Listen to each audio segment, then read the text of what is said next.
She is the moderator of the session.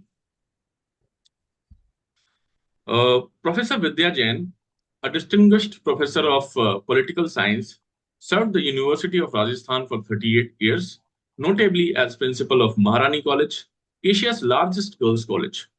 Former director of the Center of Gandhian Studies, University of Rajasthan, she is currently the convener of IPRA's Nonviolence Commission and vice chair at the Center for Global Non-Killing, India.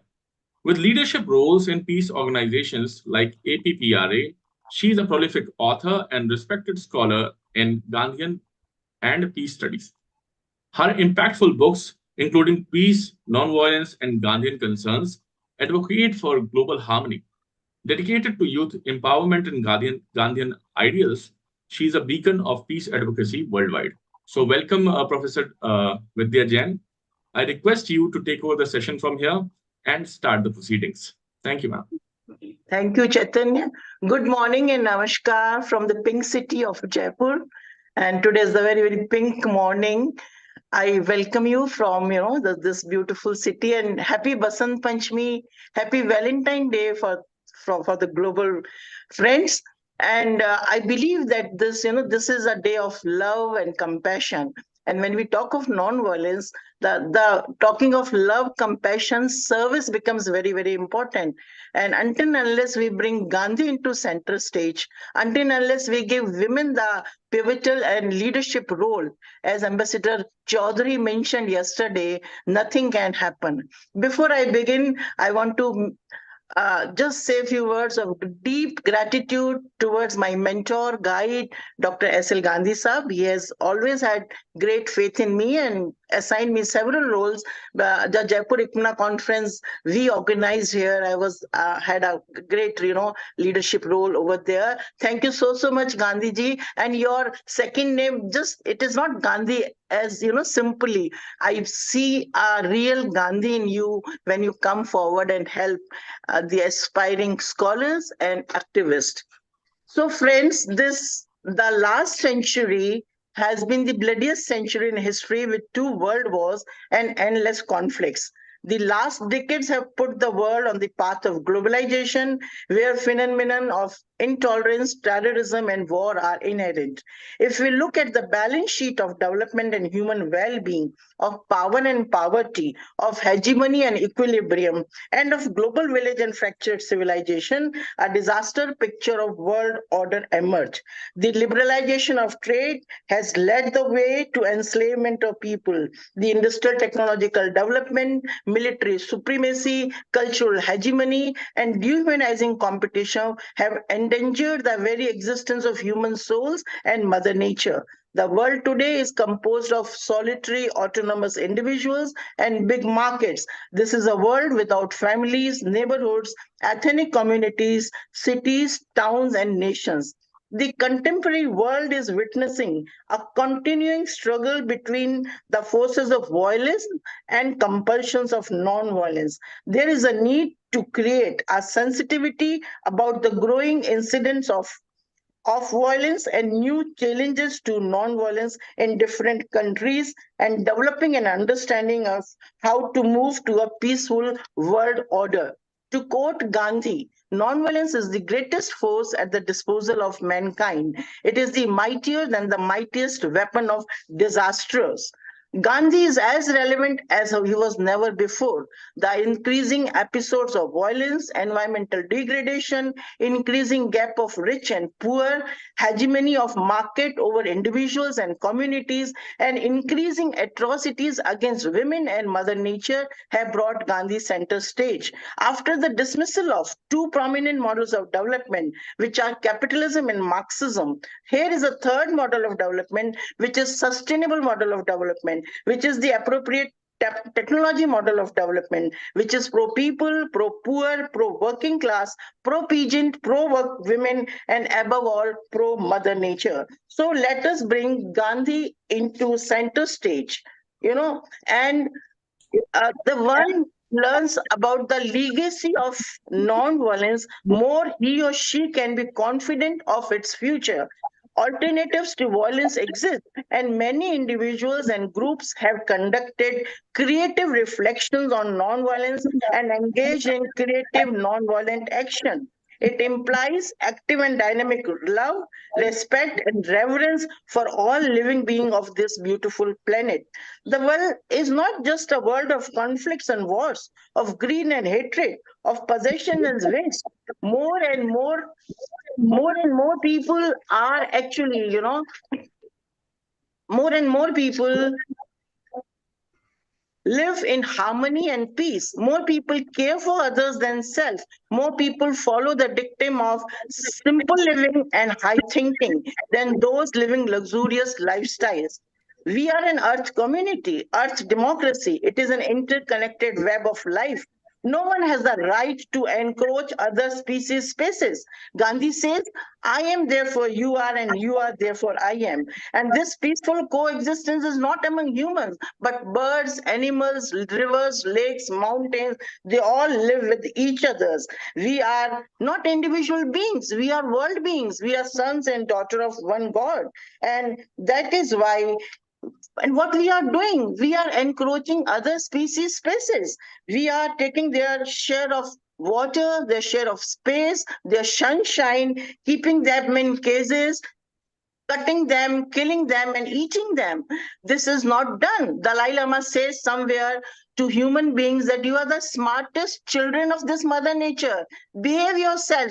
Otherwise, one day Mother Nature can even decide to live without humans. So this community is not a pyramid. It is a circle built by brick, community by community. It is ever widening and never ascending. So there are several individuals, organizations, institutions spreading this understanding of life.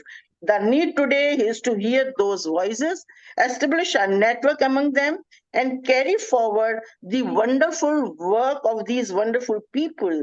I'm so privileged to introduce to you this powerful panel of powerful signatures working hard to establish culture of peace and non-violence. So with these words, maybe I get some opportunity to say a few things at the end of this session. I want to invite the esteemed uh, keynote addressee who is Dada Gurunak Muktananda. He is Acharya of Anandmarg. He is a yogic monk and a meditation teacher since 1995. He is spreading the practice globally. He founded PR Sarkar Institute and Anand Marga Digital Archive. You can visit his website and follow his TED talks. He is available on www.anandmarg.org. And today he would be deliberating his speech on the true meaning of ahimsa. You are most welcome, Dada Guna Mukta Nandaji. Namaskar.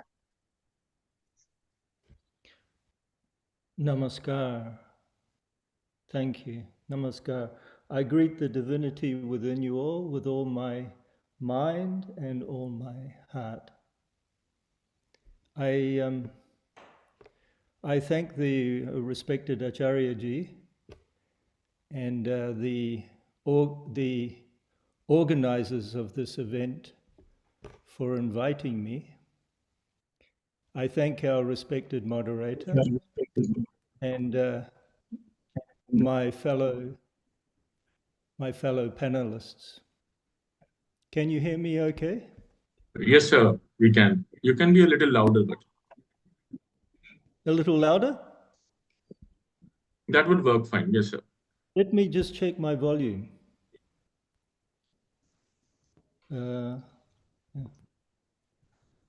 Yes. Is this better? Yeah, this is much better, sir. Thank you. Okay. Okay, namaskar. So I would like to talk about the true meaning of ahimsa. Of course, I think we all know that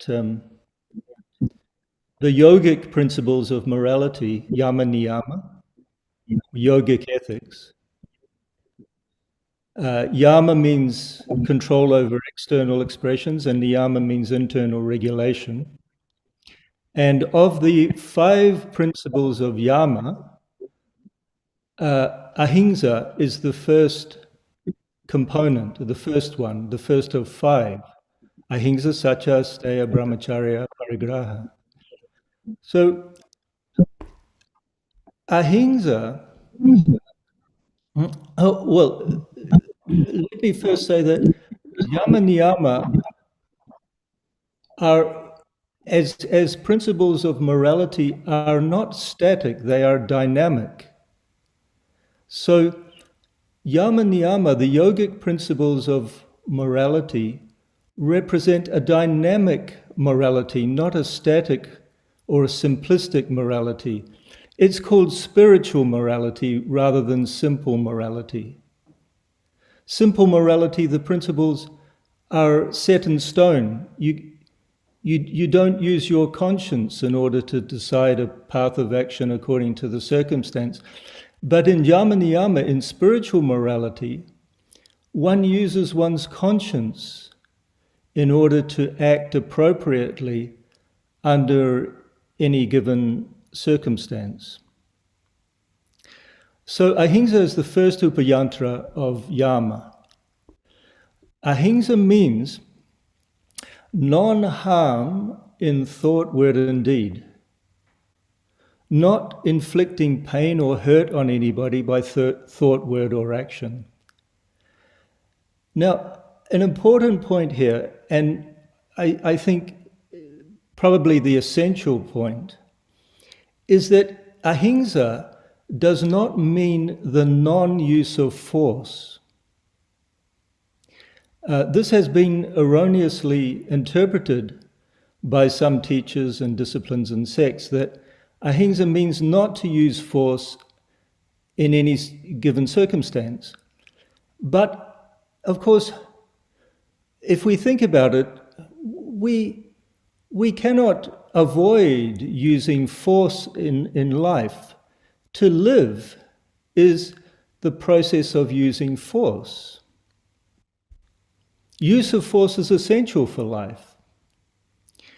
You use force every moment of your existence in order to survive. For example, the most basic act of breathing is the use of force. So the non-use of force is contrary to the very fundamentals of human nature. The existence of life implies destruction of certain lower forms, no matter whether there is intention of doing harm or not. Some examples of this are, as I said, respiration. Respiration, when you use the force of respiration, every time you breathe, it involves the death of numerous microbes. When you walk anywhere, inevitably, unintentionally, you will kill insects on the ground. When you filter water in order to make it drinkable, you kill microbes. And if you drink unfiltered water, you're also killing the microbes. When you till the land and use pesticides for farming, you kill the insects, the harmful insects that are necessary to control in order to grow crops. When you prepare the paddy or other grains to obtain the rice, you're killing the plant. When you give medicines, when you give antibiotics in order to control acute infections, you're killing the microbes. And with regards to other people, for example, parents punishing their children for rectification is a necessary use of force. It's not against ahimsa, it's not hingsa. The intention is to rectify the child. In self-defense, self-defense is a use of force. If somebody comes to attack you, then you have the right to defend yourself. This is a very normal concept. Nobody would say that you don't have the right to defend yourself. In defending yourself, you're using force. If somebody attacks somebody else that you're aware of, you have the obligation to help defend them against the evildoer, against the attacker. And that's also use of force. The army or the police are necessary for the administration of a country. And of course, they operate by use of force. So it means that ahimsa is not the non-use of force. Of course, the intention of ahimsa, the ideal of ahimsa is non-harm. It's to maintain the least harm under any given circumstance. But it does not exclude the possibility of using force if appropriate, if necessary.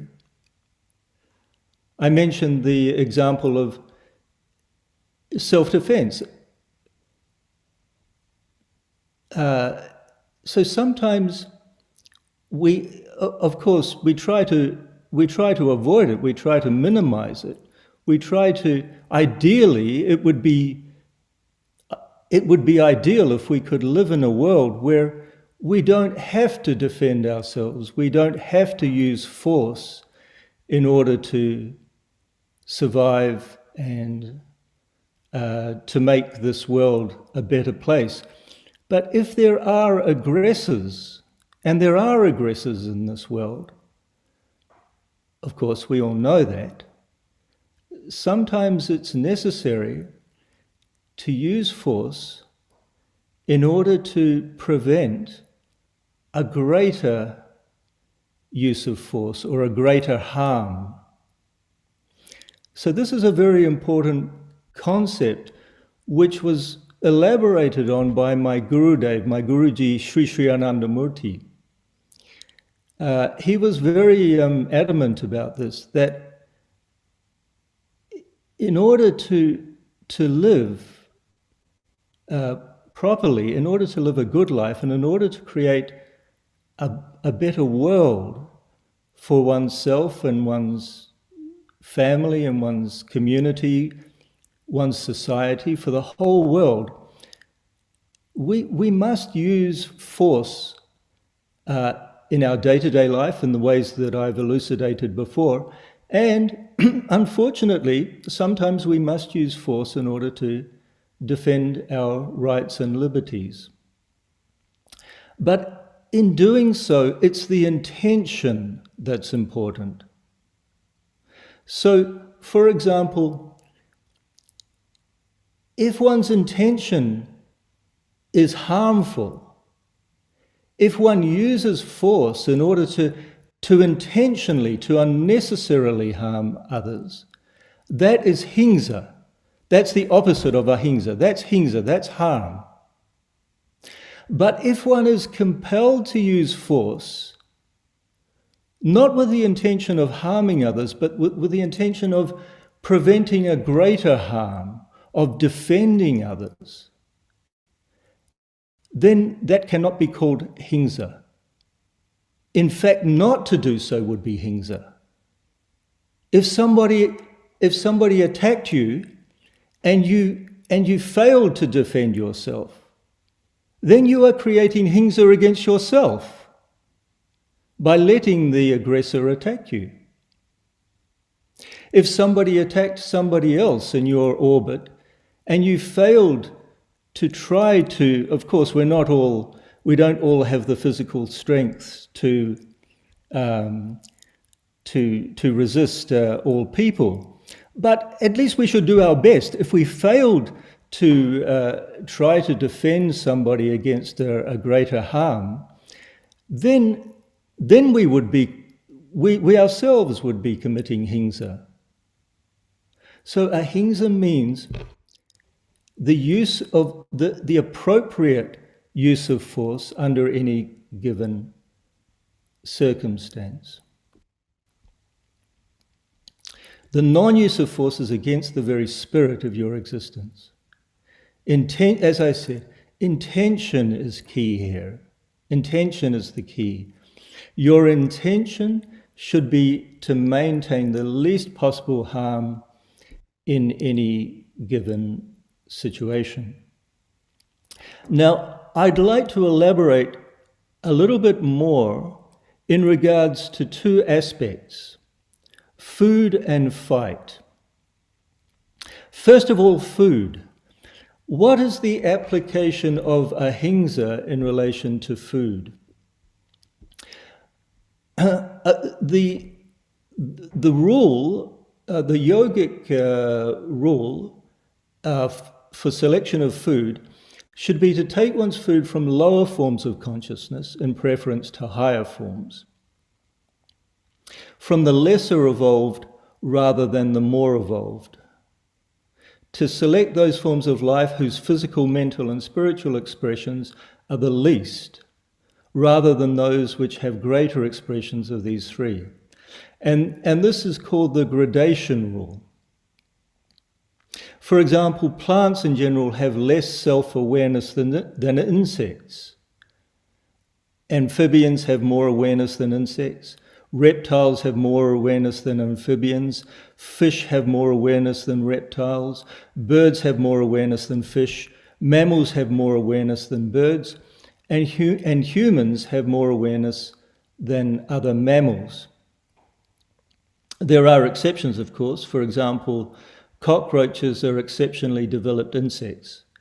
If you look at a cockroach, you can tell that its consciousness is more developed than other insects. Crows and parrots, for example, are exceptionally developed birds. But in general, that's the evolutionary hierarchy. There is an evolutionary hierarchy according to the degree of awareness, the degree of expression of consciousness in the mind of the particular entity or being. So, in general, beings belonging to the lesser evolved categories have less self-awareness and therefore experience less pleasure and pain. The more evolved a being is, the more expressed its consciousness is, and the more developed its mind is, the more it will feel pleasure and pain, and the greater will be the intensity of that pleasure and pain. Therefore, in order to follow the principle of ahimsa, one must take one's food from the least developed, least aware form of consciousness that is available. So usually, and especially in our developed society today, usually we have ample plants in order to eat. Of course, if one lives in the Arctic or extremely cold place with no plants, then one can take the higher forms of higher forms of life as one's food. But in general, today we have ample plant material to use as food. So in yoga, this is called the sattvic diet, sentient diet. It means to take only plant material and and also milk products are also, if cows are treated well and milked in a humane fashion, then milk products are also included in the sattvic diet. Sattvic means not only good for one's, for the animals, not only good for one's physical health, but also good for one's mind. Sattvic means food which is not only good for the body, but good for the mind. So this is the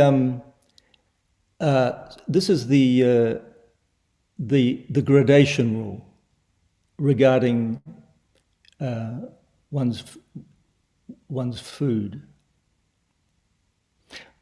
Note also that some people say, "Oh, I didn't catch the fish," or "I didn't kill the animal, I'm just eating it." No, that's not good enough. If you're eating it, you're complicit in its death. So that's food. Now fight. Now comes the question of fight. Our relationship with other living beings may be classified as either born friend, other living beings are either our born friends, our born enemies, or neutral. Jata mitram, jata shatru, and nirpaksha.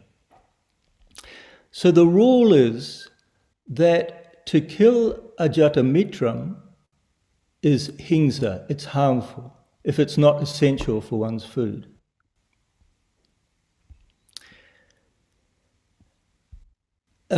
Of course, if it's a jata shatru, born enemy, for example, a tiger.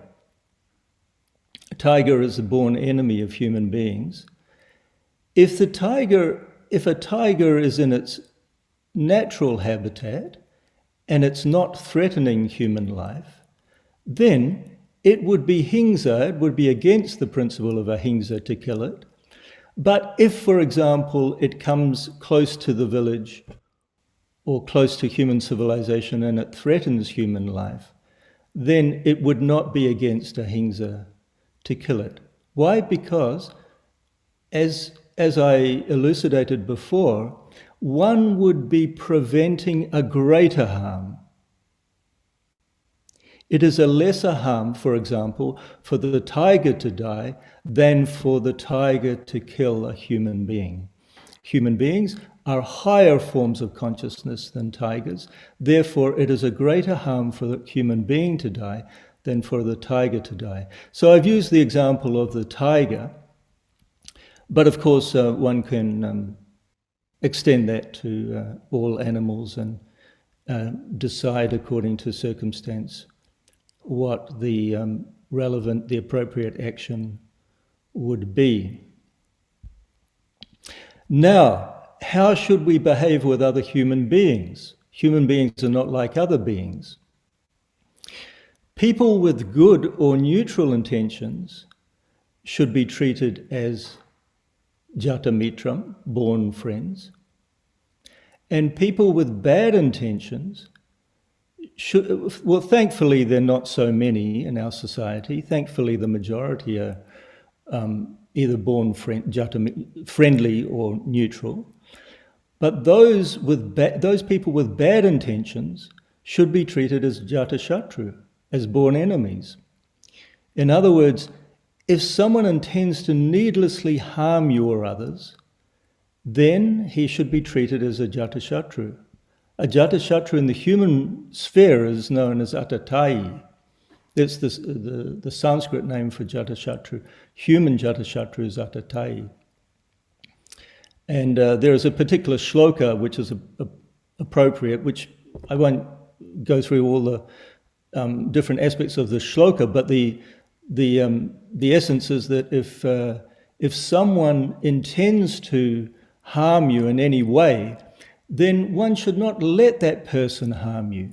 One must take preemptive measures in order to stop that person from harming oneself or other members of one's family or other members of the society. This is just common sense. So under pressure of circumstance, you may be compelled to use force against such people. And it's not against the principle of ahimsa. It's not hingsa, it's still ahimsa, because you are defending yourself, you are defending other people, you are preventing a greater harm from occurring.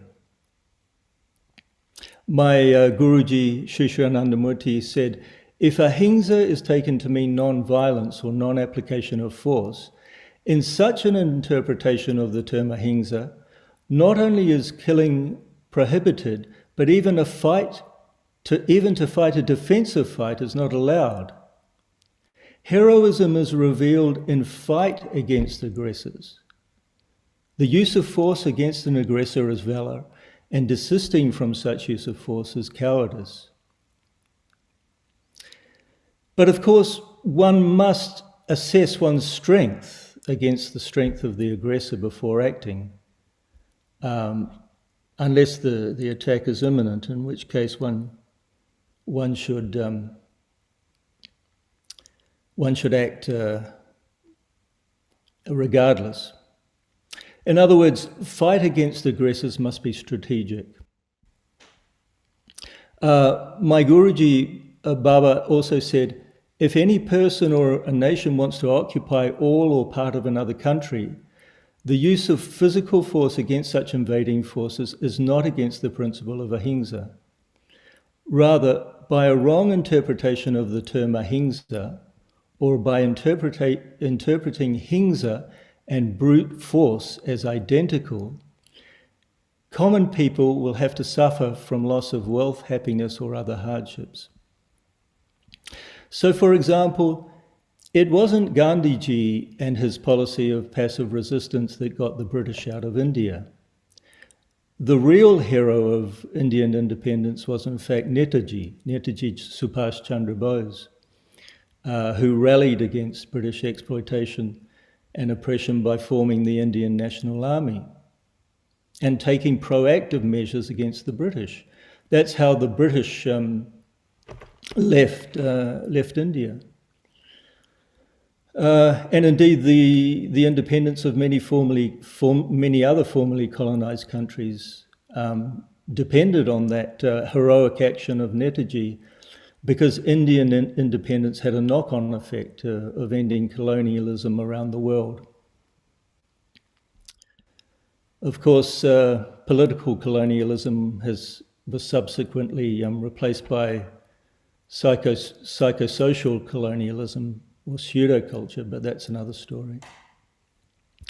So I could go on, but I think I'll leave it there. Thank you for listening. Namaskar. If you have any questions, please let me know. Acharya ji, thank you Yes. so much for this wonderful, so comprehensive, so elaborate, and so minutely, just divided. What is ahimsa? How can I make a choice between, if any such situation arises between hinsa and ahimsa? I'm reminded of Gandhi when he said, ahimsa is not an act of cowardice, it's an act of brave. And he said, I would never surrender to a colonial force, and maybe I choose the path of hinsa if needed. I also like when you elaborately asked about the food choices, the vegetarianism. Gandhi has written this moral basis of vegetarianism, which is, he said, why do we need meat at all? We do not need a stout body. We need a stout soul and mind to become a satyagrahi. Thank you so much. It's my unpleasant duty to maintain this time slot. And before I request that our next speaker, I would humbly request that we refrain and restrain ourselves to this 15 minutes time limit, so that at the end of the panel discussion, we can have some question answers from our esteemed audience who is participating. So thank you so much, Acharya ji. Thank you so much. Thank you. My apologies if I went over the time limit. No, it's okay. Okay, sir. So now I call upon Reverend Bishop, whom I met in Jaipur also, Dr. J. Ravi Kumar ji, Stephen G. He's founder of Emmanuel Consciousness which is TM Religious Sect. He has headed various organizations, including the Peace Coalition of the People of South Asia. He has notable achievements in multinational corporations and affiliation with his esteemed association. His academic qualifications span to management, psychology, and theology. And today he will be delivering a talk on Dravidism for world peace and the creation of a non-violent society. So, with deep respect, I invite you, Bishop Ravi Kumarji. Good morning to everyone. It's indeed a great pleasure to be here, one among the panelists. Before proceeding further, am I audible? Okay. See, as a bishop, to talk about Dravidianism, it may surprise some people. So I would like to first deal with what is Dravidianism, the evolution of Dravidianism, and then the principle of Dravidianism and how it can bring peace, world peace. So this will be the core of my topic, and based on that, I will start my speech. See, Dravidianism, that word Dravid was not self-assumed. It was an exonym. By the way, I have shared a PowerPoint presentation. Is anyone sharing that? If any one of the moderators could share it, then it may benefit the people. Chaitanya, can we share the screen? Can we share the screen? Just give me a minute's time. I'll share. Okay. So, Dravidianism comes from the basic word Dravid, and this Dravid was not an exonym. It was not a name assumed by some people. It was an exonym given by some people who saw the difference in others. I am noble, you are not noble, so you are Dravid. I am great, my language is great, your language is inferior, so you are a Dravid. So this is how the evolution started. Some people say, no, it is basically since the southern part of India was surrounded by sea, the name came. Some people say that it is a corruption of the word Tamil, which became Dravid in the process. So, this is how the word Dravid came. But Shankaracharya himself, Adi Shankara himself, proudly called him that I am a Sishu of Dravid, because he was born in the southern India. So, a word which was little derogatory in nature was later converted into a matter, something to be proud of. You can move to the next slide.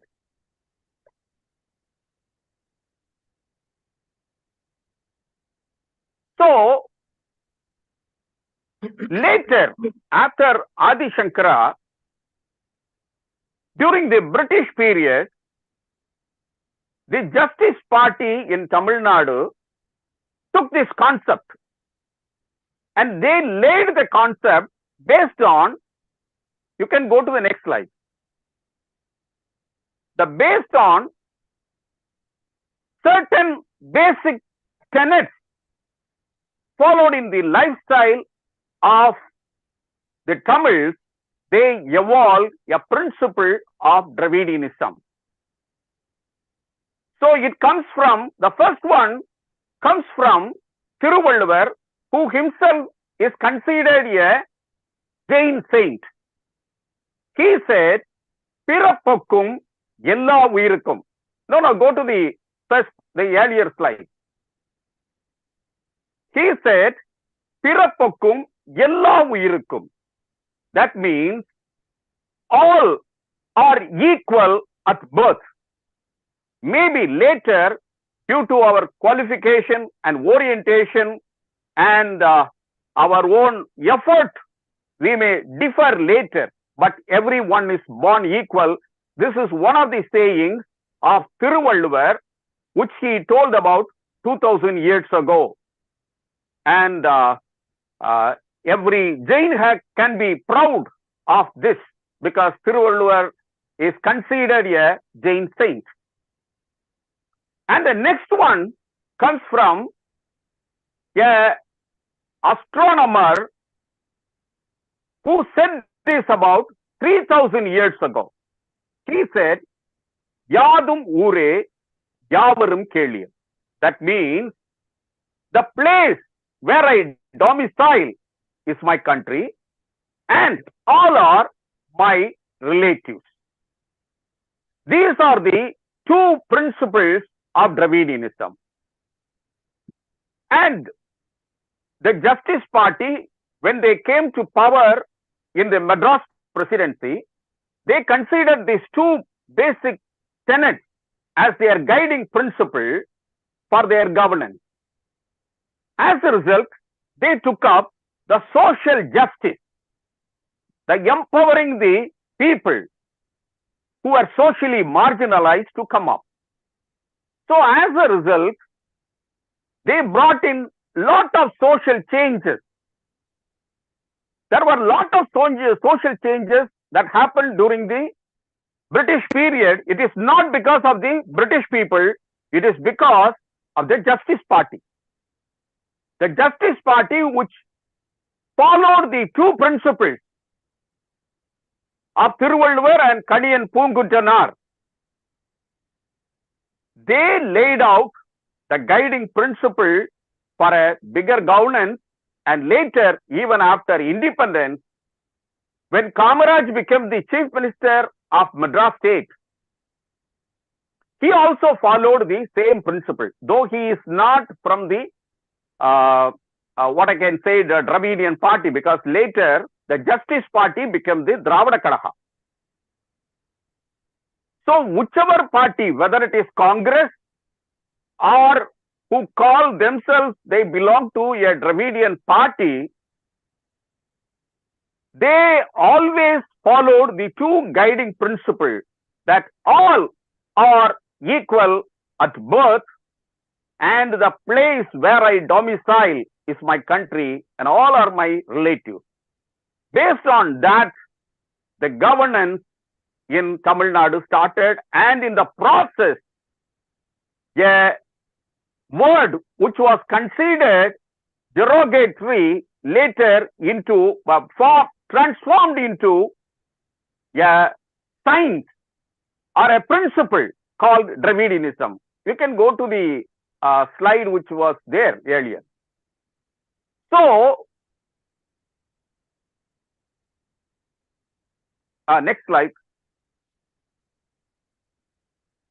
So this is, if you really go into the technology, that the technical aspect of the conflicts, it all comes from that I am different and you are also different.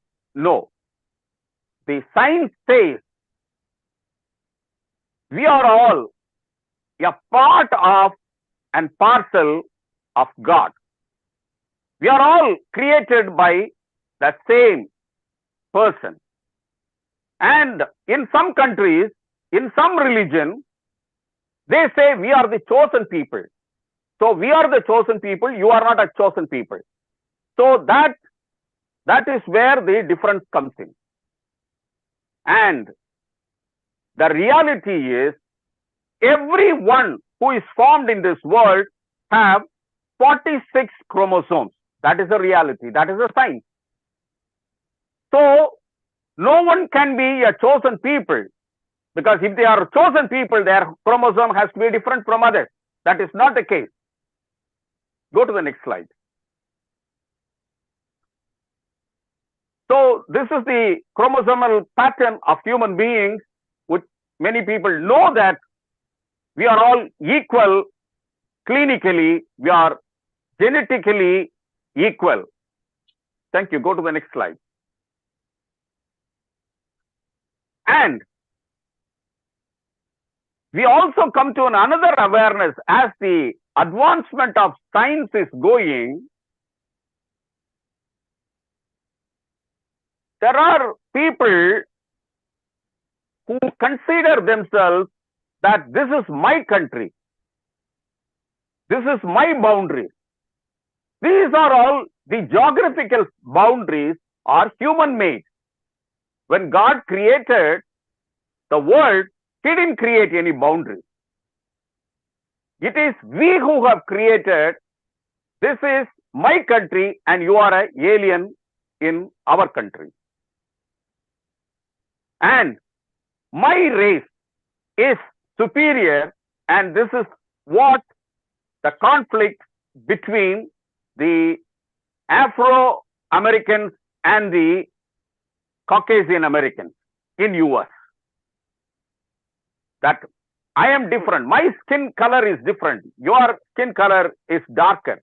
So, and my language is superior, and in Indian cases, it is the caste which dominates. So, but the recent studies, recent genetic studies say that everyone emerged from one single haplogroup L. Go to the next slide. From L, L0 came, L1 came, and we all muted into different segments and different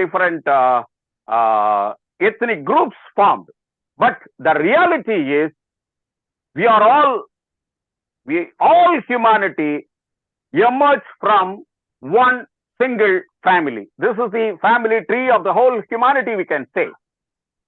Go to the next slide. So, we have no reason to create a difference and fight among ourselves. For example, when Hitler started the Second World War, he said that true Aryan blood runs in my veins. So he wanted to create a new order where one particular race will dominate the entire world. So here I would like to drive home, we are not, the Dravidianism is not against Aryans. Dravidianism negates Aryanism. Aryanism which says, I am higher, you are inferior. So, if we could adopt the Dravidianism in every country, in every way of life, in our thoughts, the world will emerge a peaceful society. Because Thank you. we will embrace everyone that they are all our relatives. We will accept all the immigrants that you belong to our country. Thank you. And Thank you. Thank you, sir. so I'm so sorry. it's indeed a great pleasure to be here. Thank you so much. Thank you. Thank you so Thank you. much. And it was such a pleasant surprise to hear from you about this, this talk. Thank you so much. So without taking any time, I call upon our third esteemed speaker, whom we just love because he looks like Gandhi, he walks like Gandhi, his spectacles, his dress, oh my God. Bernie Mayer, he was popularly known as American Gandhi. He was born in 1940, embraced a life devoted to peace and justice. His spiritual activism led in co-founding. I think some other mic is on. This we should switch off other mics. Peace movements, and he has challenged the societal norms. His well-acclaimed publications include the American Gandhi and Gandhi Universal Inspiration. His topic of talk today is Mastering the Meaning of Trident Power, the choice of two understandings. So, with respect and regards, I call upon American Gandhi, Bernie Mayer. Thank you, Vidya. I appreciate very much what you are doing and the way you are doing it. Thank you. I cannot get my video to work. It was working before, but it stopped during the last talk. So I can't start it. Chaitanya, can we start his video? Yeah, ma'am, I'm trying to do that. If he could just a minute. I've been trying to start the video. Deepak ji, can we do something? Yeah, I just lost- I requested like I can ask to start video. I'm trying to do that. I lost my whole panel now. Not a The whole problem. panel's gone. Could you please join again, like in 2 minutes, following the same link?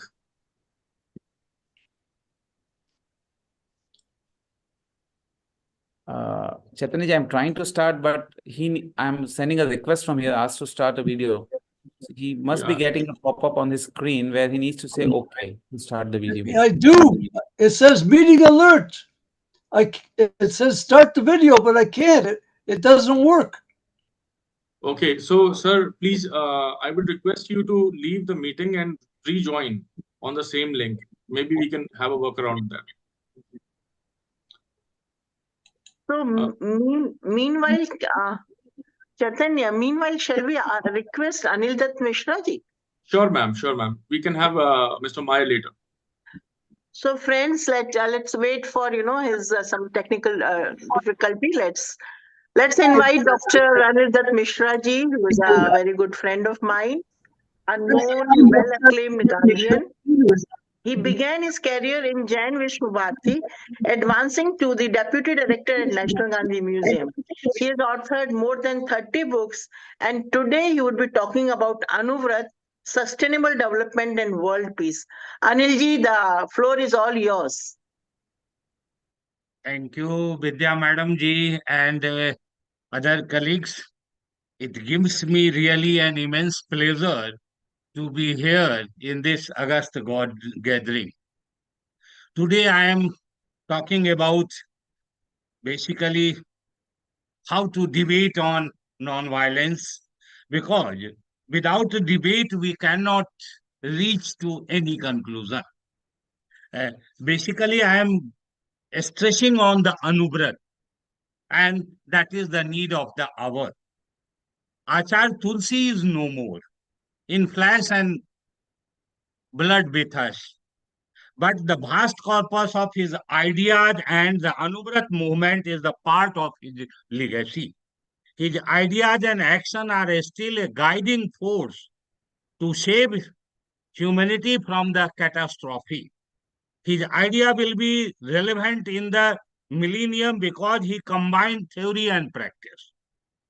Individual religious outlook with the life affirmation, morality with public activities, and developing a methodology of Brata. Gurudev Tulsi was a multifaceted genius, son, philosopher, future visionary, and whatnot. He applied his mind to a large number of human concerns and left an impact on the social, economic, and political forces of the day.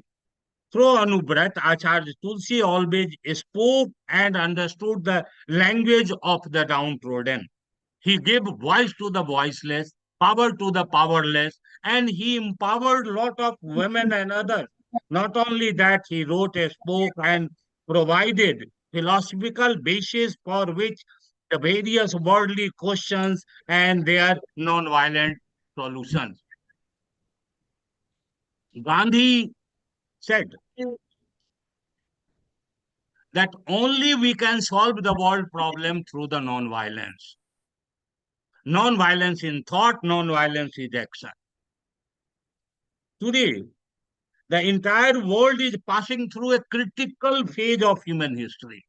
If I believe Dada Gurmukh Kundaji, we cannot justify that Russia and America used violence against the Ukraine in the name of establishing the world peace. It is anti-humanistic approach, basically.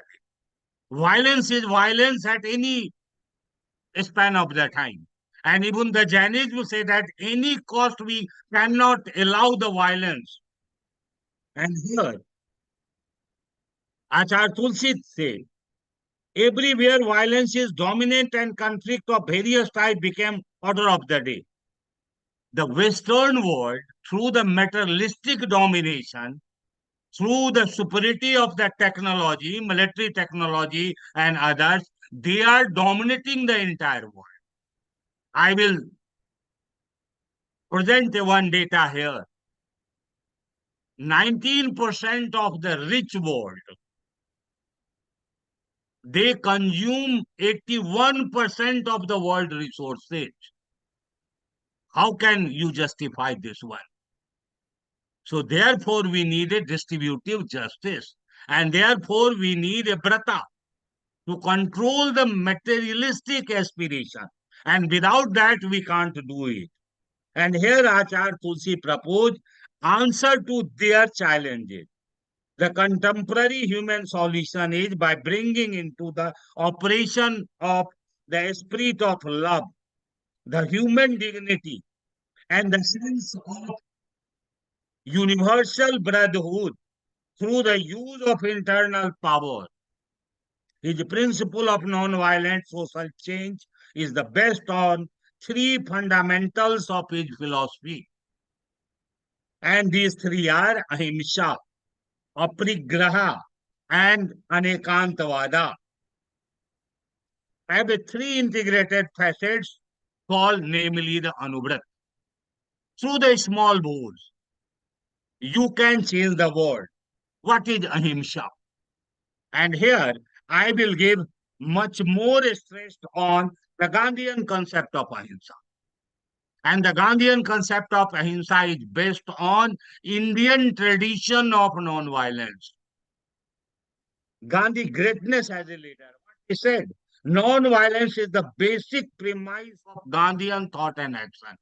And further, through the Anubrat, Acharya Tulsi spread the Gandhian value in the contemporary India. The non-violence is not merely a non-killing or non-injuring, but it is an attitude of mind that recognizes the unity and dignity of the human life. So non-violence ultimately is humanism.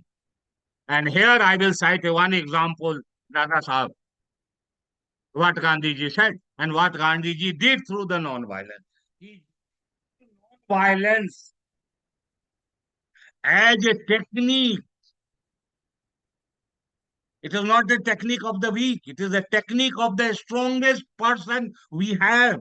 And Gandhi used non-violence as a gunpowder to blow the foundation of the, the British Raj, not only India, from the world. And here Acharya Tulsi used non-violence for the social transformation, for the upliftment of the poor, ending of the caste system, and establishment of the morality in politics, in individual, in society and the nation. So non-violence here means the truth and the end. There is no dichotomy between the truth and the end.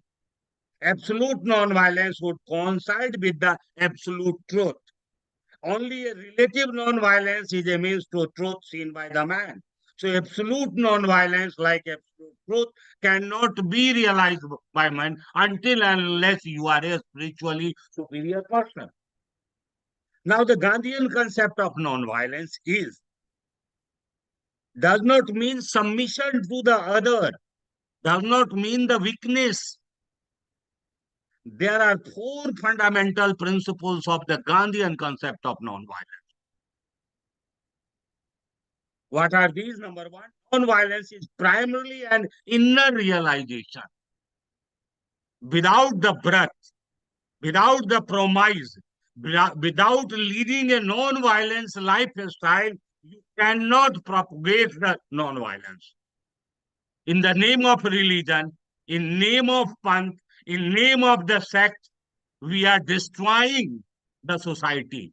My religion is superior, your religion is inferior.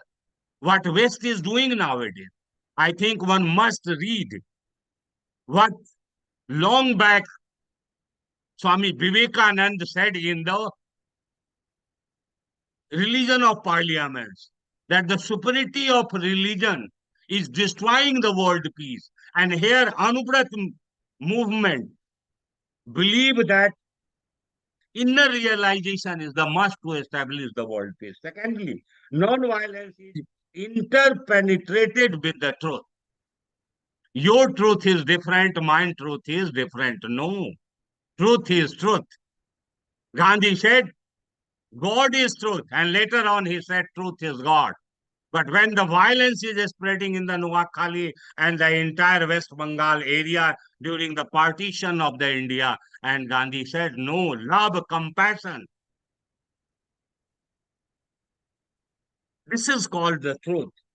And the third is that non-violence is not an alternative to the violence and conflict. It is one of the best means which human, and through the non-violence, you can change the world. And finally, non-violence is not a negative concept. It is a positive concept. It is a positive history and which has an impact. And finally, non-violence is not a weapon of the weak. It is a weapon of the strongest and the bravest. So where there is only a choice between cowardice and non-violence, then the Gandhi advised the violence. Coming to the another part of the, Anubrat. Anubrat has a three dimension. Number one is apigra and anekut. And the output are Anubrat, Preksha, Dhyan, and science of living. If you integrate all the three, Anubrat, Preksha, Dhyan, and the science of living, then the input will be Ahimsa, Aprigrah, and Anekant. Anekant is the need of the hour. It is Anubrat is an extension of the Ekantavadi principle. The shallowness basis of the materialistic world, propounded by the human theory of social change and advocation of the application of the moral value in the personal life, operate them in a various sphere of the human activities. In fact, Acharya Tulsi said that we need moral freedom to save, the political, economic, and the social freedom. Without moral freedom, you cannot have a political freedom. You cannot have a social freedom. And the basic idea was make a man a human being in true sense of the world, irrespective of caste, class, creed, and the sex. Whether you believe in caste or race or not. But still, those countries, those philosophers who said that we are developed, there are more superiority complexes there than in the India. Even in the West, you go to any European country, there is a superiority of the race. Europe is more violent than the, other country.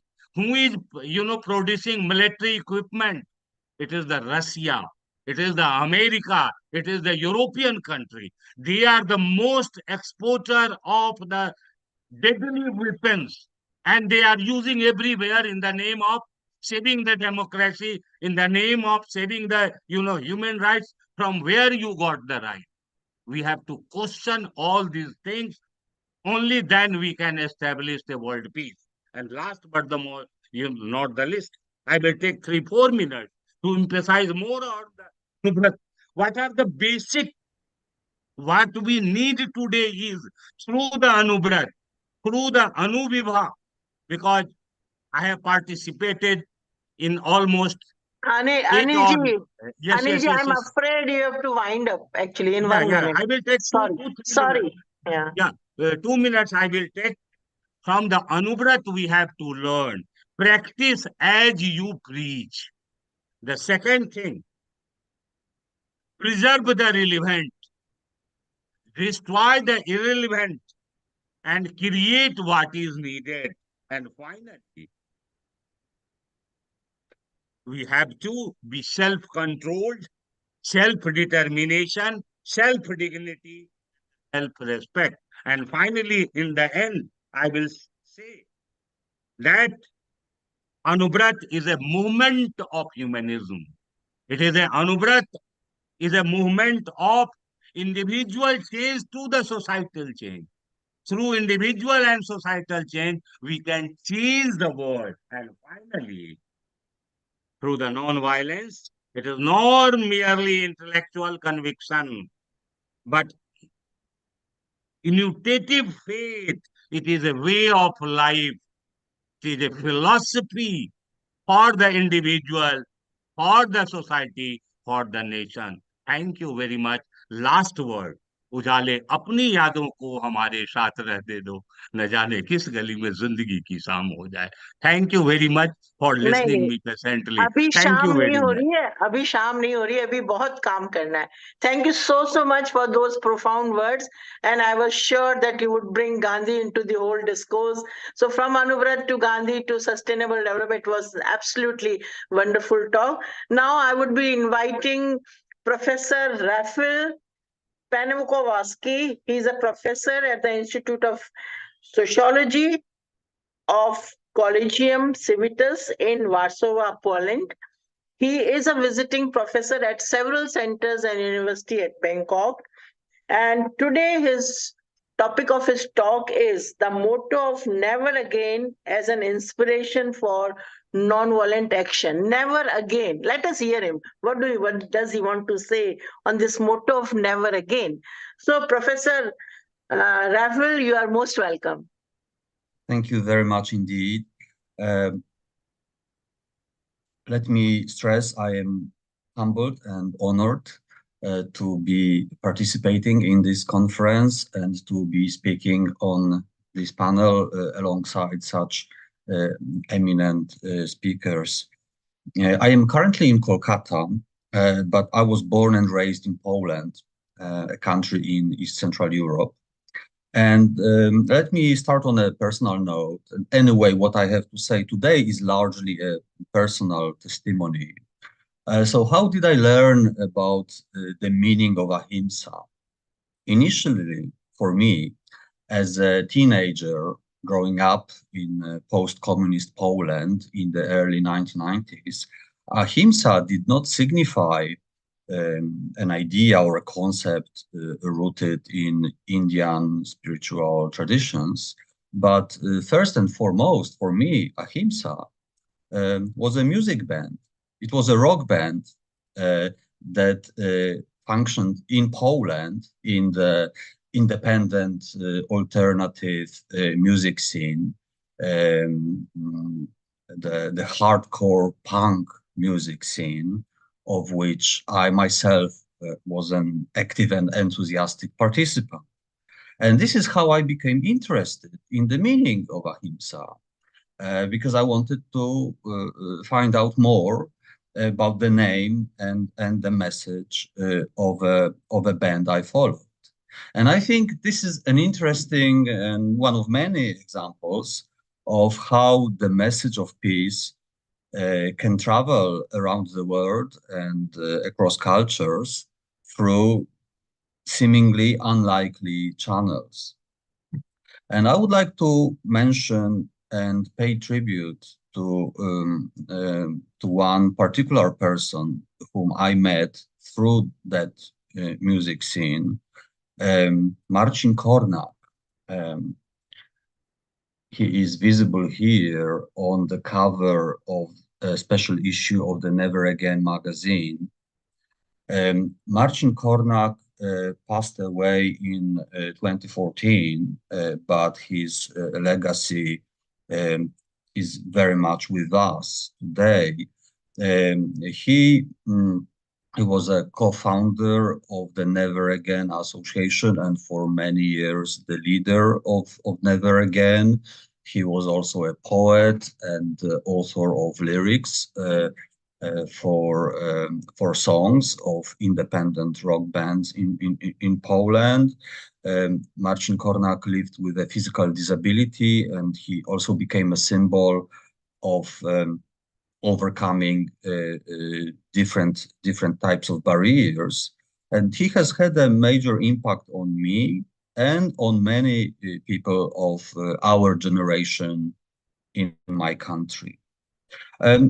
When we started the Never Again Association with Marcin as our guiding light in the 1990s, we did not think that much about the name itself. I would say that the choice of the name, of the motto, Never Again, was instinctive.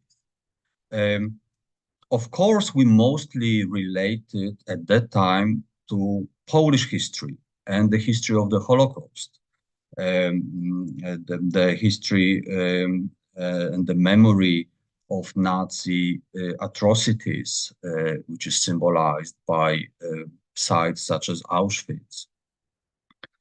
But actually, we mostly at that time cared about the reality of Polish streets, where violence against minorities became a problem, where far-right, racist, extremist hate groups began to operate. And the formation of the Never Again Association was a reaction to this particular issue in Poland. And we initiated a register of hate crime incidents called the Brown Book, a documentation, monitoring of hate crimes. We initiated awareness raising activities, focusing and looking for non-violent alternatives to hate and hate groups active among young people in our country. And we also engaged in efforts to confront and deal with hate speech online, such as Get the Trolls Out initiative. But admittedly, we did not expect that in our lifetime, the words Never Again would attain an even more profound and dramatic meaning, as in Never Again War. Well, in the 1990s, of course, we witnessed wars in the former Yugoslavia. But those wars, as real as they were, to us at that time seemed a little distant. They were something that happened on TV screens, like other dramatic events, such as those in Rwanda, that we also learned about from media, but they did not affect us directly. Well, that really changed on the 24th of February, 2022, on the day of the invasion against Ukraine. So the war that has happened next door, on our doorstep, in our neighborhood, that has been, the impact of that war has been felt directly in terms of people's fear, anxiety, fear for their safety, the safety of their loved ones, but also, importantly, the impact of the war in Ukraine, in Poland, has been felt through the presence of a large number of refugees. And once again, on a personal note, in November 2019, together with a friend of Never Again, Venerable Lablu Barua, a Buddhist monk and a peace scholar, we visited Cox's Bazar in Bangladesh. And we saw the biggest refugee camp in the world, the camp of the Rohingya refugees from Myanmar. And I never expected that in my own country, very soon, we would witness a similar or even larger number of refugees. More than 5 million people crossed the Polish-Ukrainian border in the wake of the war, and approximately 2 million of those refugees from Ukraine are in Poland today, and I believe many of them will stay in Poland. So in this sense, the meaning of never again has acquired a new context, a context of urgency in our region today. But there is another dimension which is even broader. Since 2017, we have been invited to participate in different events and initiatives in Cambodia, where the phrase "never again" also has a meaning related to the legacy of the atrocities committed in Cambodia by the Khmer Rouge. Recently, I had an honor to write a chapter for a forthcoming book, a chapter on the empathy expressed by Polish visitors to Tuol Sleng, Khmer Rouge extermination site, in the first weeks and months after the liberation of Phnom Penh, in the context of the Polish experience of suffering under the Nazi occupation. So I would say that every country has its own never again moment, a negative point of reference, a moment of tragedy, of suffering, a collective experience one does not wish to experience again and doesn't wish others to experience it either. And it is obviously natural in a way that organizations, groups under the name Never Again exist also in countries such as Rwanda. There is one in the Philippines, there is one in the USA, and so on. They are not coordinated, but their very existence illustrates the universality of the message "Never Again." Therefore, I believe that the message is universal. We also learned about it through an interesting transnational project supported by the International Holocaust Remembrance Alliance, implemented by the Never Again Association in cooperation with our friends and partners in Southeast Asia, in Cambodia, Thailand, and Myanmar, on identifying and countering genocide denial. It also applies to our cooperation with friends and partners in Bangladesh, where we have collaborated with Shahryar Kabir and other actors active in the field of commemoration of genocide in Bangladesh, where the message "Never Again" also has a particular significance. So I would argue that the motto of Never Again, the message of peace and nonviolence, is important in building the bridges of solidarity and intercultural empathy. I would like to share with you some examples of those activities through links that I am going to paste in the chat. I'm afraid, Professor, how much time do you still And require? my very last sentence, I would like to be a quote from none other than Mahatma Gandhi, who wrote for a Polish publication the literally weekly Wiadomości Literackie that was published in September 1939.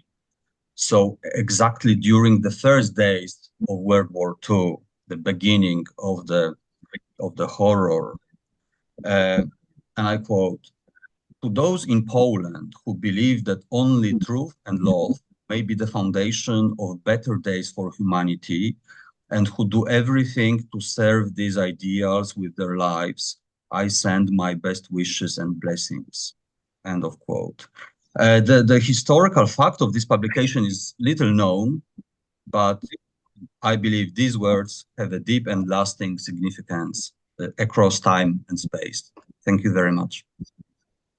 Thank you so much, Professor Rafil. And to be very honest, I haven't heard about this, but I'm so surprised. So many good movements are going on. So many people are working on different themes, and this is so crucial and most important that saying, because I have just learned to say no. Now I have to at micro level, at individual level, I have to start saying never, never again.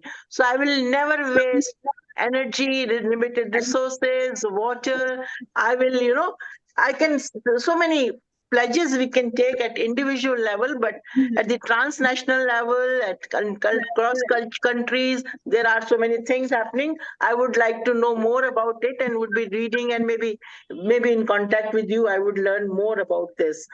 So now I think Bernie Mayer would be ready. Chaitanya, we can have him.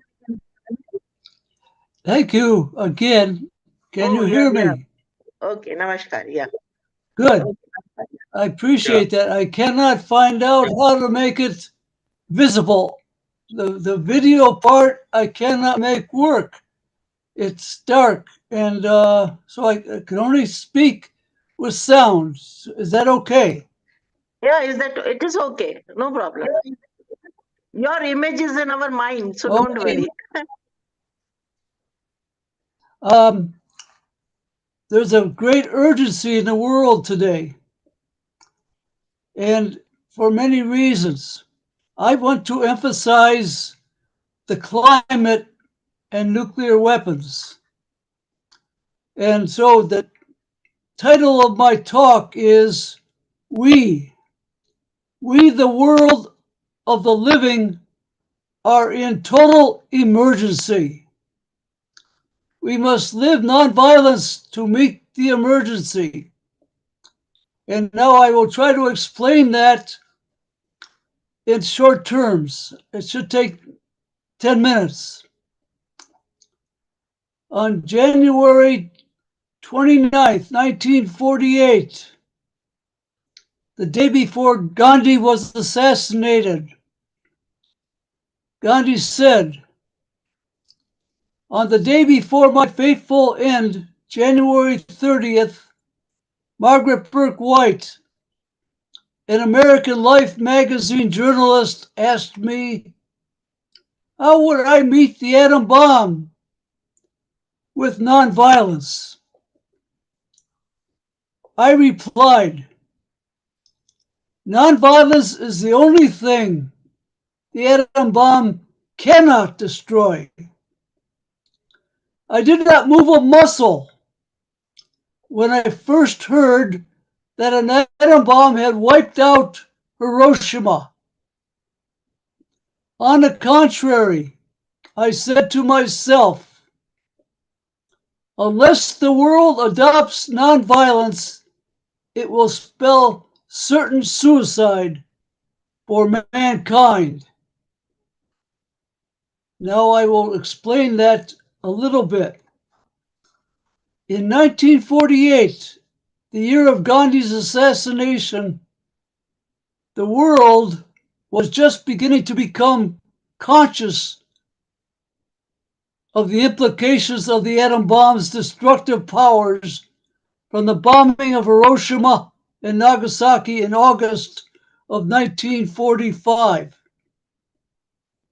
My judgment now at the beginning of 2024 is that humanity still is not fully conscious of nuclear bombs' destructive powers.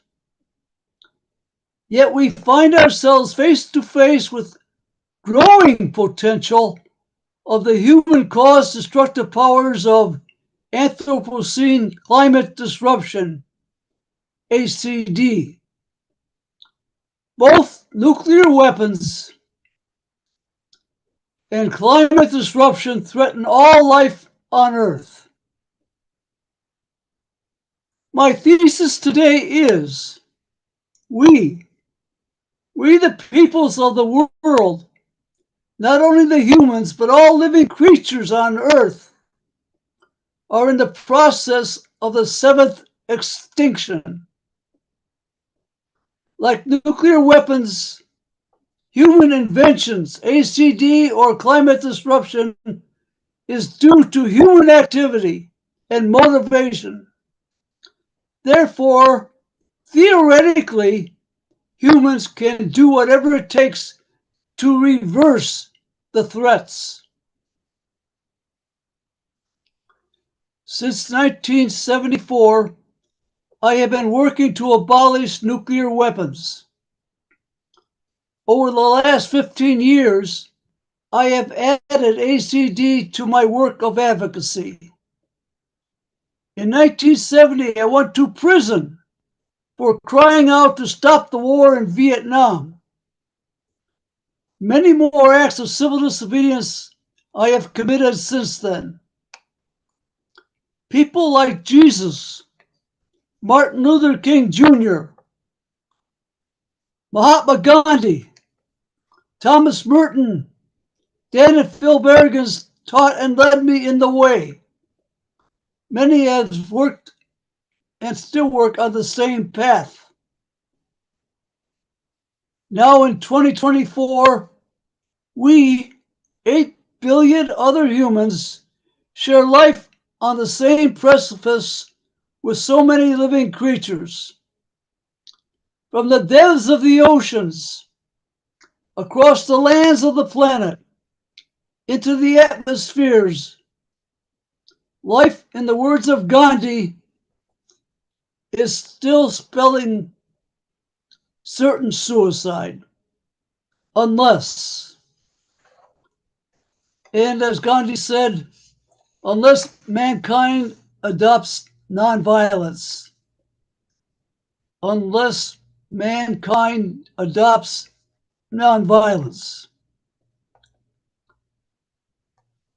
To explain this, I choose primarily words or works of Andrew Glickson to point the ways and means of applying nonviolent methods to reversing this course. Dr. Glickson is a paleoscientist who has written extensively emphasizing the movements of extinction. I am listing some of these primary works outlining this science. We must study and apply them immediately. The planet temperature is rising about 1.5 degrees centigrade above pre-industrial times, rising faster than the best predictions toward 2 degrees centigrade. 2023 was the hottest temperature since world records began in 1850. January 2024 was the warmest January temperature ever, according to our records. On March 6, 2022, Andrew Glickson published Portents of the Unthinkable. There's a quote, according to the Fermi paradox, the failure to date to achieve radio communication between Earth and extraterrestrial civilizations can be attributed to their short longevity due to inevitable self-destruction. Tragically, Homo sapiens may not constitute an exception. On October 10th, 2023, Andrew Glickson published A Climate of the Unthinkable on a Burning Earth. quote, the climate is an angry beast and we are poking at it with sticks. In 2023, Andrew Glickson published Crossing 1.5 degrees centigrade, on track toward an uninhabitable Earth. Noam Chomsky is quoted, but they can be sure that they won't be recorded for their crimes in history because there won't be any history. On February 2nd, 2024, Andrew Glickson published Too Late Question: Climate Change Denial and the Rise of Fascism. The day I finished this presentation, countercurrents.org published the following articles. Countercurrent offers records of numerous articles, including Glickson, that deal with the climate and explaining why we are going the way we are. Now I have two visuals that I cannot show you because of the screen. I think you can share the screen, sir, if you want to. Pardon? You can share the screen. You have an option of sharing the screen if you want to. But I can't. My Not a problem, sir. video is not working. Can you can do talk it about now without a video? Show me on the screen, and I can show you the videos. If you have anything, because you have an option of sharing the screen, sir. Is it visible to you? Try it. See if you can do it. I don't think so. Not a problem, sir. You can continue by talking about it. Not a problem. What the first one says, the temperature rises past 1.5 degrees centigrade for a full year. And I got a graph that shows from 1940 to 2020, going from 1940 at the bottom of the graph and 0.5 degrees centigrade to 1.1 degrees centigrade, and the top is 1.5 degrees centigrade. And the graph is going up, up, up, up every year from 1940 to 2020 and passing. So we are at the point of a total emergency because of the shortage of time left to reduce the destruction. Glickson and other climate activists say we don't have time to bring it down, but we can do some things. And that's my message. We are in an emergency and we don't have time. So that's why we got to study what climate change is. The other visual I wanted to show you was Glickson's picture of climate Earth. The picture is of the whole Earth melting away, red on the top and flooded at the bottom. So that's my presentation. I could not say a lot of things, but I suggest study them by going to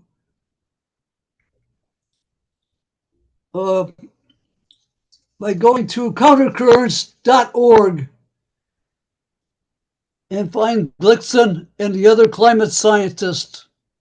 Thank you.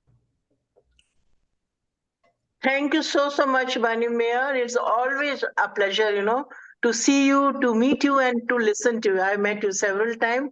It was a wonderful talk. Now, I don't know, Chaitanya, you would be telling us how much time is left, and can we have some question answers from the Uh, esteemed audience? I can see Thomas Daffan continuously he was with us. Malti Gupta ji from Jaipur has joined if she wants to ask something. Do we have some time left, Chaitanya? yes, ma'am. We have 20 minutes left. Meanwhile, I would request you to, give your closing remarks, if any, and then we can go for the questions. Okay. So, as everybody would agree with me, it was a wonderful session. There are challenges, there are threats, there are problems to non-violence, but there is a positive and optimistic picture, which is we are working on different themes, different lines, different ways, at different places to bring non-violence in the center stage.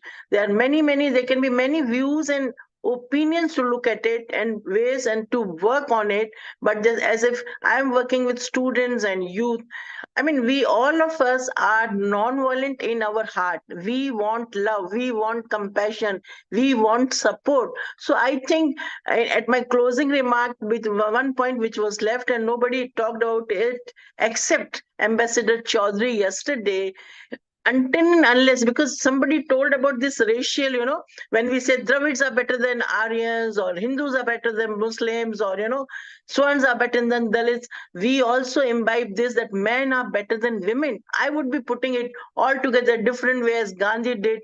Universalization of these so-called feminine and women qualities of love, compassion, sharing, nurturing, mothering, service is done until unless this man learns from women. Who is a woman? She is mother of man. She just creates him and she forgets the pain involved in creating him, because she forgets this in this joy and love of creation. So let her transfer this love to the whole of humanity and let her forget that she can ever be object of man's lust. So my point is, until and unless this 50% of population is brought center stage, given an opportunity in education, in employment, listen her voice, because by heart, because she's a mother, she knows this value of love and compassion. Love and compassion, if they comes at forefront, there is no place for violence. And Gandhi did that. Gandhi did that. He brought out this non-violence, which was in my heart, which was in all religion, in Jainism, Buddhism, Hinduism. He brought it to the political platform, to the public platform, and used it for political purposes. So today is the right time when we understand this proper, channelization of this 50% human resource is very, very natural, very, very necessary. And that is why, Gandhi used to call Earth Mother Nature. You have to respect the nature, this cosmos, this beautiful cosmos, as you respect your mother. Don't torture her, don't over drain her, don't waste. So minimization of needs, behaving yourself, and respecting this 50% of the population is the need of the hour, I think. And so much has already been said.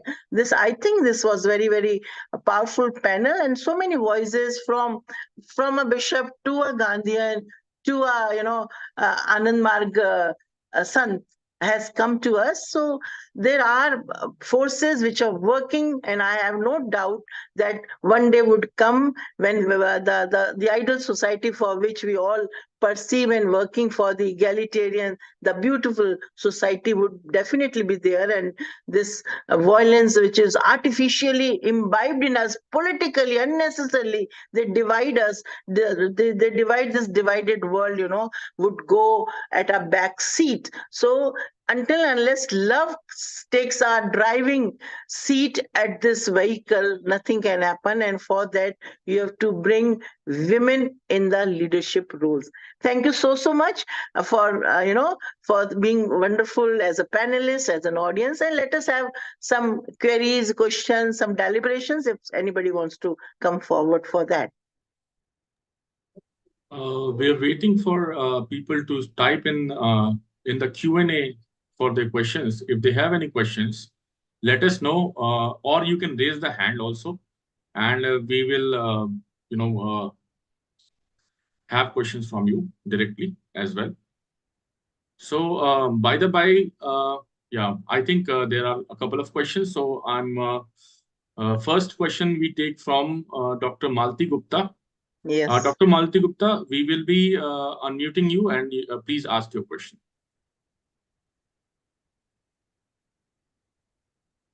Hello. Can Yes, you ma'am. hear me? Yes, we can hear you, ma'am. Yes, Malti Good ji. morning. Good morning, everybody. And Vidya, thank you so much for giving us this information so that we could join. And I think I'm overwhelmed. I joined in the later half, but still, whatever I heard is really astonishing. And I fully agree with your views. I don't have any questions, but I have a comment. I fully agree with your views that the woman has to be brought into the center stage. And unless that is done, there won't be any non-violence. Because the people who are creating violence are basically, I understand, are basically men. So they have to understand what is the cause. And I feel that they have a certain kind of inherent inferiority complex, and their behavior towards women is because of that inferiority complex. Because they cannot create, they help in creating, but they cannot create, and women are the creators. So those things have to be addressed at a micro level. I also have certain solutions to that, but maybe later on we can discuss that. Thank you so much for that comment. Yes. Yeah. Thank you, Dr. Malti Gupta. Now I would request Dr. Thomas Daffon to ask his question or make his remarks. Yes, hello. I hope you can hear me okay. So I just want to say thank you to all the speakers. And I want to tell a very brief story about when I first met Acharya Tulsi. It was in 1995. I'd been invited to come and speak at an earlier one of these sessions, the ICPNA. I don't know if you were there, Vidya, or others, but and this is sort of very relevant to our first speaker who talked about the difference between force. You know, when is it okay to use force? When isn't it? And what? How can we think that through? Anyway, I listened to the talks of speakers over a 3-day conference in the burning hot sun of Ladnon, and there was no time for questions. There were so many speakers, we went straight from one speaker to the next, and it was very hot. You know, I sat there for 3 days, and when it finally came to my turn to speak, I threw away my speech. And I spoke 20 questions that had occurred to me during listening to all the other speakers. Because as a Socratic philosopher, I like to think in questions. And I simply read out my 20 questions. And the first one was, you know, why is nature... I mean, if we're going to be against violence, shouldn't we be against life? Because life itself depends on a certain degree of violence in the biological system of organic life, as our first speaker pointed out. And, you know, and then it went on from there. They were very difficult questions. I brought in the questions about reincarnation and all kinds of things. How can we purify the soul between lives? Why do people sometimes seem to come into incarnation very violent? Why aren't they purified? If there is such a thing as, you know, reincarnation, which I think is probably the case, why aren't we learning to get rid of violence before we come back to this planet? All those kind of questions, very deep stuff. Anyway, I felt a bit trepidatious about sharing them because I felt maybe maybe we're not supposed to ask such difficult questions. But after I spoke, about an hour later, somebody tapped me on my shoulder. I'd not heard this person or met him. And it was a Jain monk who said that Acharya Tulsi really loved your questions and he'd like to meet you afterwards. And I was invited to go behind, you know, onto the dais when the day was over And I had a personal discussion audience with Acharya Tulsi, who said to me through interpreters, like, I really, really liked your questions. They're very deep, very profound. We believe in freedom of thought as Jains, and we want to answer and address all these questions. And he then appointed a monk to spend a couple of days with me in intense discussions. So I'm sharing this story with you because I don't think in our panel we've had time to really drill down into the depths of what ahimsa means or its implications. We've just scratched the surface.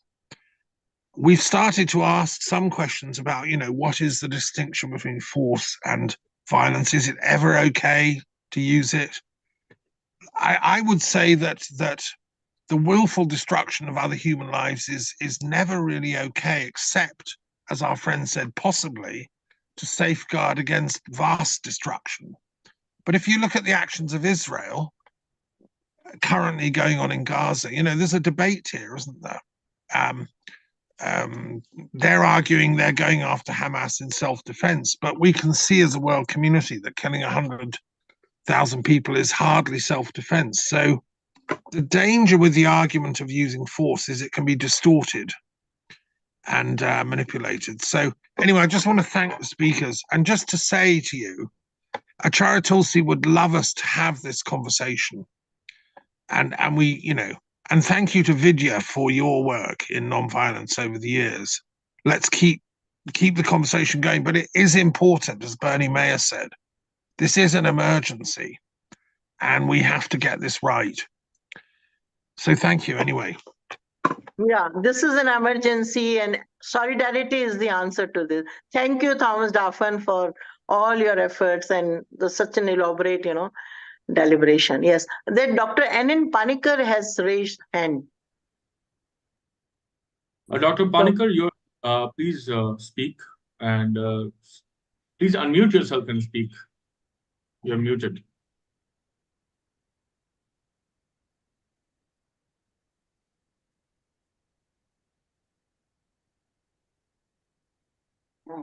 Can you hear us, Dr. Panikkar?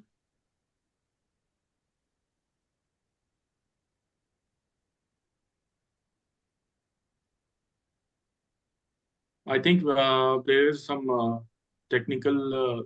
One more problem. hand raise. I can see 2 hand raises. Yes. Yeah, Mr. Bernie Meyer has raised his hand. So please, Mr. Meyer, you can unmute yourself and ask a question or give your remarks. It's just a follow-up from the last comments. I read about the Acharya Tulsi, and he shocked his audience one day at a conference or a meeting. I don't believe in world peace. And he shocked everybody. But his answer was, every person changes and learns at a different time.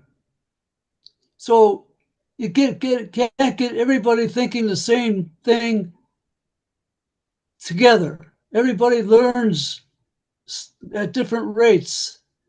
And so I just thought that was a good comment. And I like the second Thomas Daffern's comment. When I was doing this short presentation recommending emergency, I felt we need a 3 to 6 day conference on the emergency and what's going on with nuclear weapons, the climate, and so many related things. So thank you, Thomas.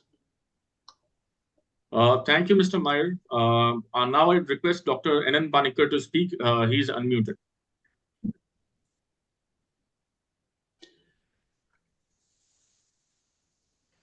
Can you hear us, Dr. Panikkar? Dr. Panikkar? Please speak.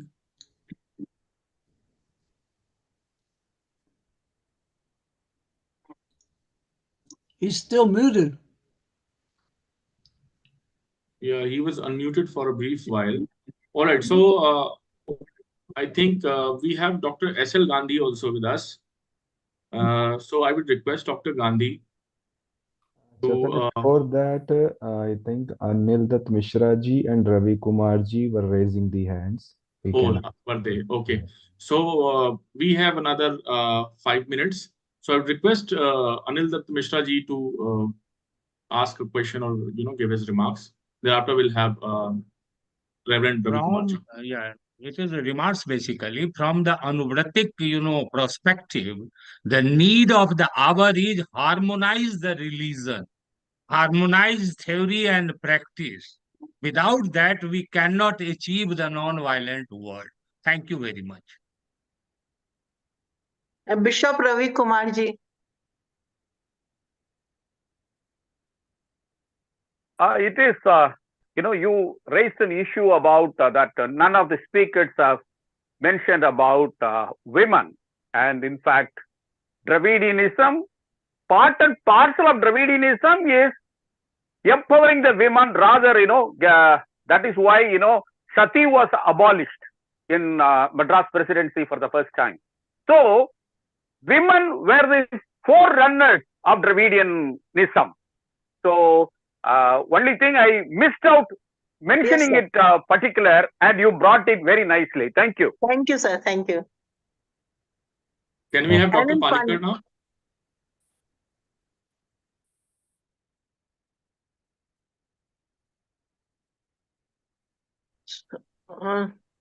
Asil Gandhi sir, we can request him. I mean, because Panikkar sir is not able to. We request Dr. S.L. Gandhi to give his, words of understanding throughout, this session, whatever he has gathered, and thank the panelists.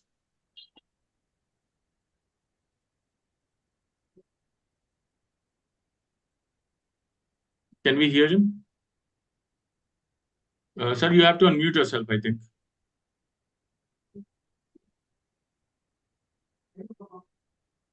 Just a minute.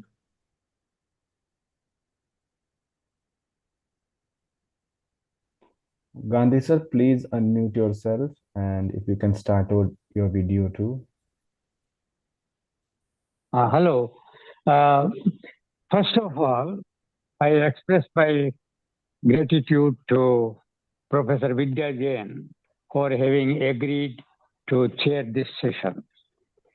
I'm really overwhelmed by the agonized voices from the people for what is happening in the world today.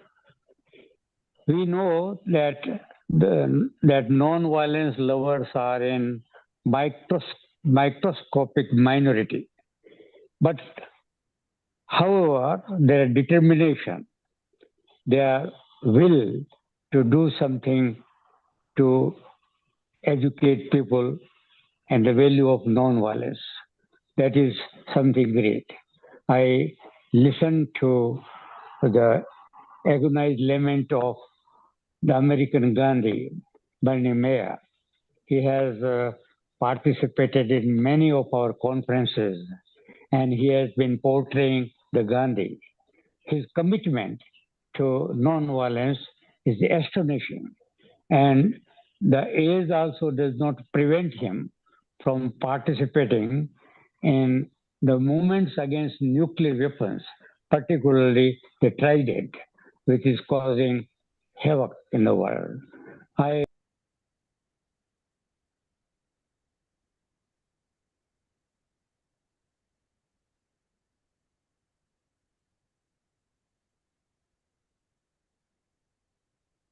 You can't hear, sir. Sir, you got muted. So please. So Again muted.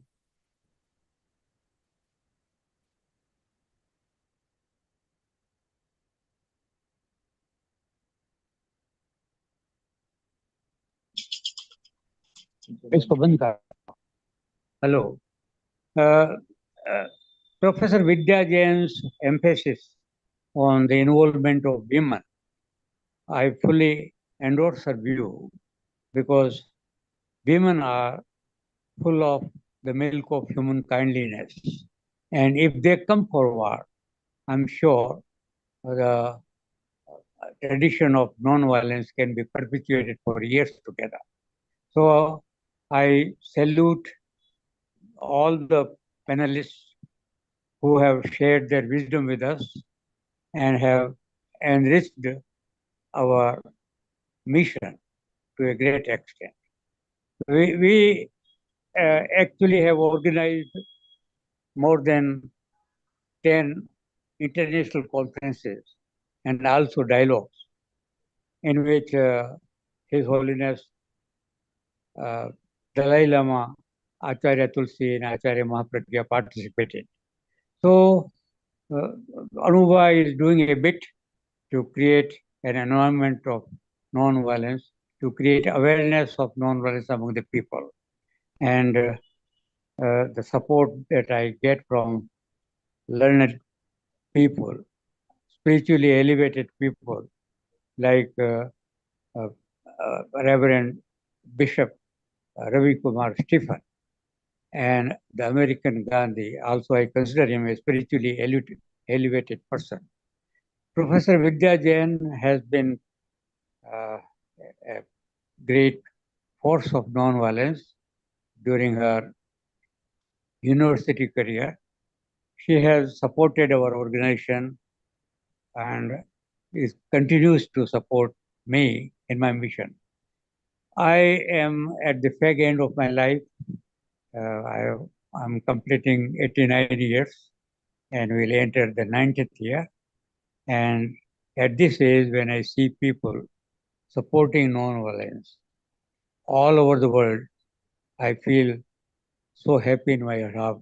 This happiness I cannot express in words. So I'm grateful to all, and particularly to Chaitanya Dev, who is doing wonderful work, and he's connecting people, and I'm sure he will continue to help me later on also. Thank you very much. Thank you, Dr. Gandhi, for your gracious words. Now, I would request, rather than requesting, this is okay. Dr. Panikar wants to say something. Let's have him. Can you please speak, Dr. Panikar?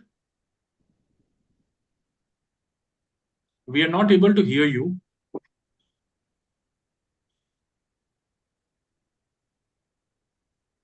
Or else, please, you can mention in chat if something is. Dr. Panikar, you can write it in chat.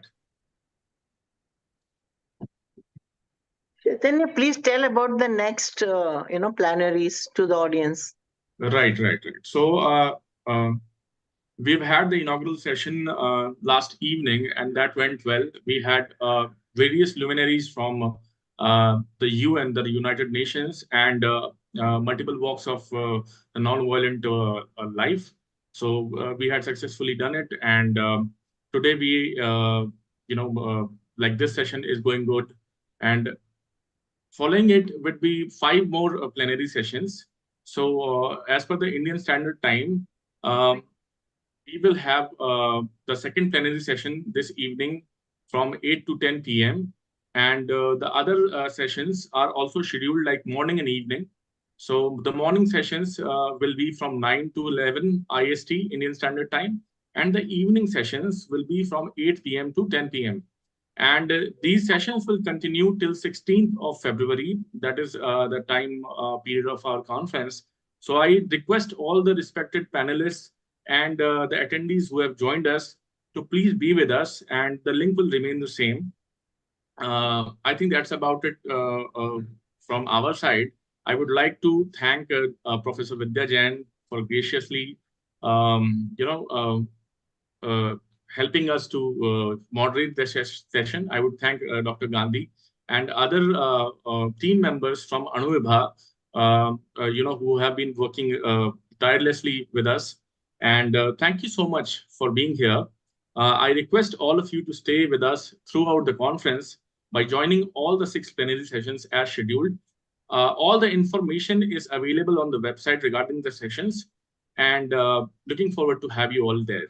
So by these words, thank you so much.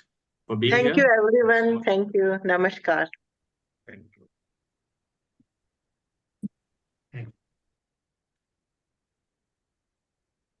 Jay ji, thank you. Thank you, Jason. Thanks, everyone. Chaitanya ji, shall I close the meeting now? Yeah, sure.